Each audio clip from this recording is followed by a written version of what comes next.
Spider-Man No Way Home is shaping up to be an emotional ride for all generations of Spider-Man fans. And if you find yourself heavily invested into the MCU version of Spider-Man and those characters around him, this ending could be something that you don't enjoy. Yes, we're going to talk about spoilers, so be warned, because, oh boy, this is gonna be a controversial one if this is true.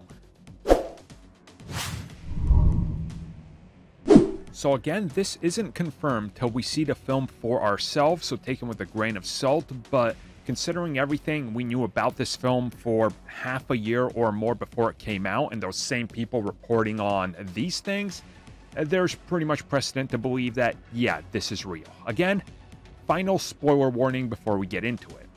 So, the cause and effect of the spell that Doctor Strange and Spider-Man perform that goes very wrong, by the end, the film is going to explain that the spell did work. Things do have to be set back to normal, so the universe and the multiverse gets back to some sort of semblance of balance, specifically in relation to Peter Parker's life and everybody knowing his identity, because the spell was cast. You cannot take it back. We find out at the end that Peter Parker is once again the only person that knows that he is Spider-Man. Nobody else knows. Not Ned, not MJ, not Doctor Strange, not even the Avengers. Nobody knows who Spider-Man is anymore. The spell was so effective, nobody remembers it. Everybody knows that a Spider-Man has always been there. They can recall Spider-Man, but nobody knows his identity. Nobody knows it's Peter Parker. The film ends with Peter going to a local flower shop where he ends up seeing MJ and Ned as they're there. He realizes that they're living a good life, they're not in danger, nobody is in danger anymore. We see that Peter is a little depressed, but again, he's learned a lesson. With great power comes great responsibility. His new power is holding his identity secret and making sure that those loved ones around him do not suffer. We see the film as it ends, and he is going to be going to the next chapter of his life, aka college. Peter Parker ends up swinging away into New York wearing the college jacket of the school he's going to be attending. And then the credits roll. So honestly, this is complex.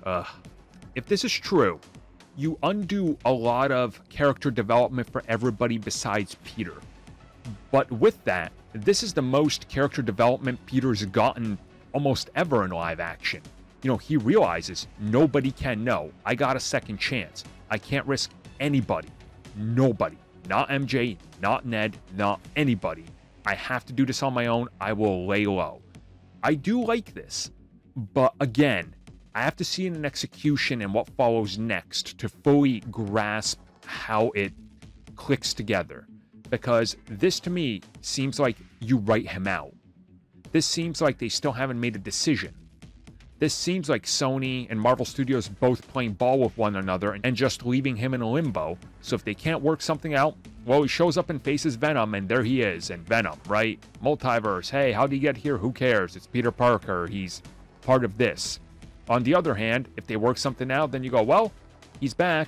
Here's your new MJ, Mary Jane Watson, and here's a new Spider-Man, Miles Morales, and whatever else you're going to do. So I'm a little bit conflicted on this, but I see both sides of the argument from both studios.